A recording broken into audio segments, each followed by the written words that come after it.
Hello everyone, welcome back to this channel. In today's video, I'm going to explain how to work with the SharePoint framework Webpart properties and also how to use the pre-configured entries property of the Webpart with some examples. Now let's get into the actual video. So here you can see I created an SPFx Webpart with some property values. By default, I didn't provide any data for this one. So it is empty. Now let me click on this edit Webpart. So for this Webpart, you can see these many Webpart properties I have created. So whatever we select and provide the data over that will be displayed in this Webpart. So I created this Webpart to allow the user to select the SharePoint list whatever they want from the current site and to apply some of the settings like how many items they need to display over here and the projects if they want to group by based on the department owner or status. But now we are not focusing on the functionality of this webpart. We are focusing mainly how to use the webpart properties and how to use that pre-configured entries. So in this video I will explain how to add this webpart properties for this webpart and also fetch that data into this webpart and then the pre-configured entries.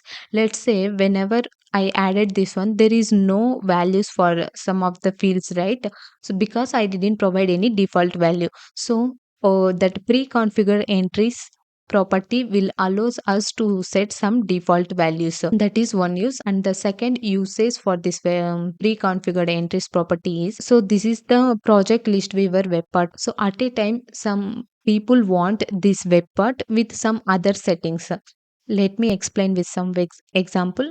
Okay, there are some group of people that people wants this same web part with these settings, and there is another team they are also want the same web part but with this default settings.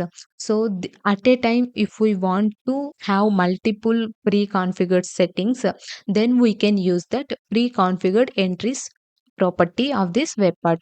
Now let me show you how it will be look like. I am running this in local workbench. You can able to see I already implemented this. So this is the web part. For only this web part is having the three configurations. Now let me add one by one. First I will add this team project. So whenever I added, you can see the web part title is team projects and that all these fields are filled with some data. So let me click on this edit web part. You can see all the web part properties have some default values.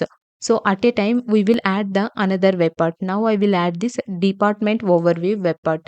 So here you can see for this is also the same web part, but this one is having the another configurations for this one. So the web part title is the different and all the project web part properties values also different. So this way we can use the pre-configured entries property to give multiple settings for the single web part. Now let's see how we can achieve this. Okay, now I opened the solution in the Visual Studio Code. So let me open the manifest.json file. Within this file only we have this pre-configured entries. So at a time for one web part, if we want to have multiple configurations, then we need to update the code in this pre-configured entries property. So it is like a one array. Within that we need to update. So by defaultly group id, group title and the description and these things are the custom one which I added for this. Okay, let's understand the configuration that I have given in this pre-configured entries. So by defaultly it is having group id, group and this title, description, office fabric, UI icon, font and these properties. So whatever the properties we want for this web part, let me show you. So when I click this one, we have these properties, right? So for that properties, if we want to add any default values, then we can add those properties into this properties array. In this one I provided the title is a team projects and same I copied, and here I have provided the different name for the department overview, and the settings also I have provided. In case if users get confused about these two configuration, we can also provide this default configuration which will not provide any default value to that configuration. Okay, and then this is the .ts file where we want to add the properties that will be present in the web part. So here you can see for this web part we are using the drop down radio box and then toggle control and slider control, right? Okay, for that reason I imported this text field drop down, toggle, slider and choice group controls from this SP property pane library. And then whatever the web parts we are going to add to this web part, that properties we need to define. So in this interface you can see that properties I have defined the data type of each property. And then within this components, you can see the props.ts file. Here also we need to mention. So I just updated the data type of this one. And now coming back to this one, and then we need to update those properties in this render method. So here you can see for the web part title, I am taking this dot properties dot web part title. So this way whatever the data we entered, that data it will fetch. Here you can see there is a get property pane configuration. Within this only we have to mention the property controls. And before we discussing this one, let me show you one thing. Under this location you can see my strings.d.ts file, it is there. So here whatever the web parts we are taking for that web part title names, all these things we can display over here.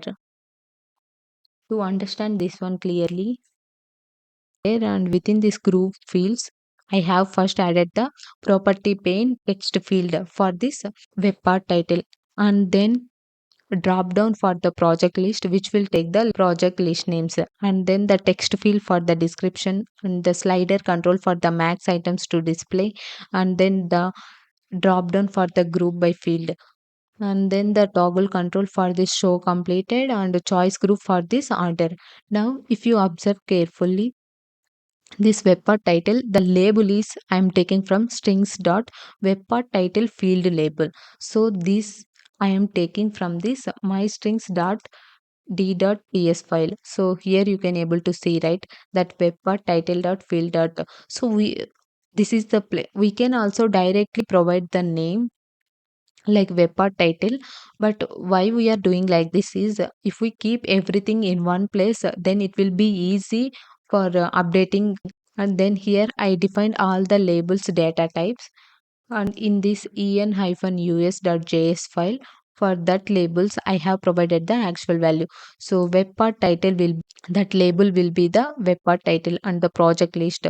So in this web part whatever this titles here it is displaying, right, web part title, project list and description field, max items to display, all these values we are defining in this field only. So here you can observe from that, even for the yes and no values, all these values we are storing here only. So in this .ts file we can fetch those values by using this strings dot webpart title, that field name, same here strings dot that label name.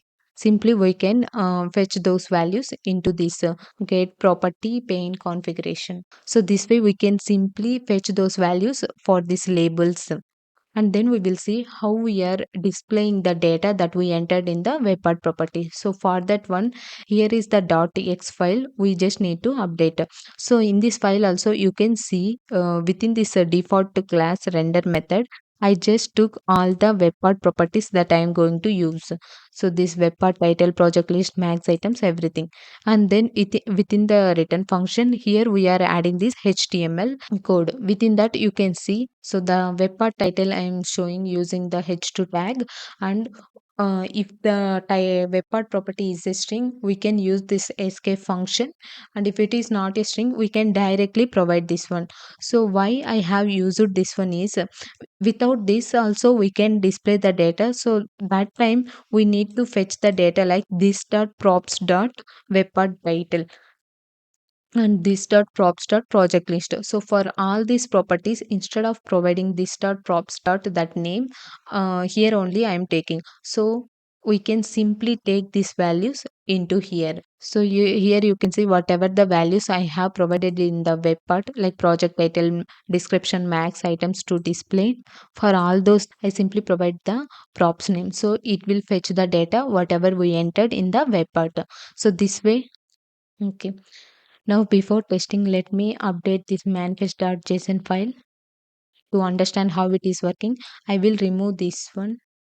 this entry. So we will only add one configuration. So that configuration will be displayed as a team projects. Now let me save this file and I will run this code now. So now it will take some time to run. So now here you can see it is running. It will only automatically open the local workbench. And then when we click on this one, so here you can see only one configuration it is showing. That is because we removed the remaining two. And if you want to change this webpart icon, then we can simply in this manifest.json file you can see the property named office fabric icon font name. So what here I have provided family for representing this team. So if you don't want this icon, you can also change the icon name. If you want the icon names, you can come to this Fluent UI website. So in this official one, you can see Fluent UI icons are there. So you can copy the icon name, whatever you want from here, and then you can just update, then it will be reflect over here. For example, let me add any, I will add this one. I copied that web part name and let me change this one. Save the changes. So it is again running.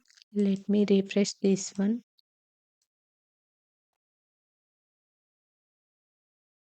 Okay, now I will add this one. So here you can see whatever I have added, that icon will be visible here. This way, you can also configure the icon for this web part. Thank you for watching this video and don't forget to subscribe our channel.